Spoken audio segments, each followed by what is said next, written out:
Russ Bedner, here with my dad, Bob Bedner, owner-operators of Bedner's Farm and Greenhouse here in Cecil. Today we're here to talk about watering. Watering is a very difficult subject for some consumers.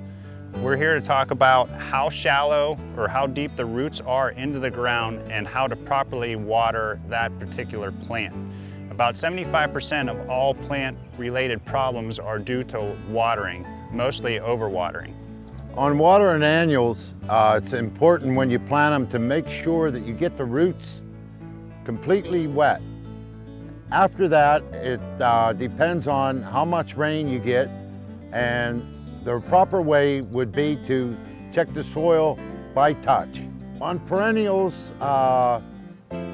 which don't require that much water, would be every 3 to 4 days, a complete soaking of the roots. They're again dependent on how much rainfall you have.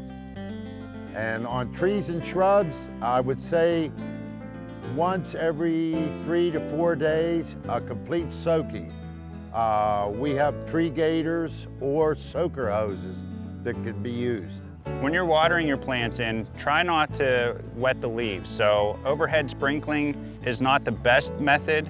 It's very inefficient, and a lot of the water will evaporate before it actually wets the ground and wets the roots. And it also promotes a lot of disease and fungal issues when the leaves stay wet.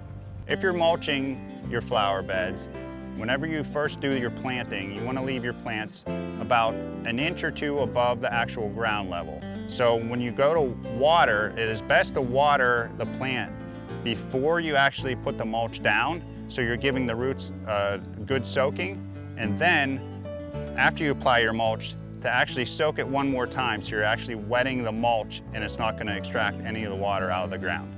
On planting vegetables, I know a lot of people have a nice little garden. They plant 6 or 8, 12 tomatoes. On tomato plants, you want to dig your hole, make sure your root ball's wet, water it, and no fertilizer. When you plant tomatoes, always wait till you see your first cluster of tomatoes before fertilizing. So some of the tools that we use when you're watering is going to be your normal hose end sprayer nozzle. This is also another example. Has a bunch of different settings where you got stream or spray. You got the watering wand, which is nice to reach out further or even go up into the air for a hanging basket. For trees and shrubs, perennials in the flower beds, a good option is a soaker hose.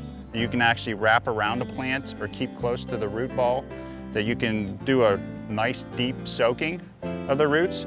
You can always put a timer on that soaker hose too, so you don't forget to turn it off. Another good option would be the Gator bag for whenever you're doing trees and shrubs, especially trees, larger caliper trees. So what you would do is you take this, zip it around the actual trunk of the tree, and there's a watering hole in the front of it. You stick your hose down, fill it up completely, and you walk away. It'll empty in about 2 to 3 hours, and that's going to promote a nice deep soaking to the bottom of the roots. So those are some of the techniques we use here when watering in our plants.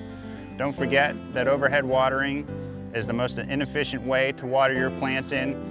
It promotes disease and fungal issues.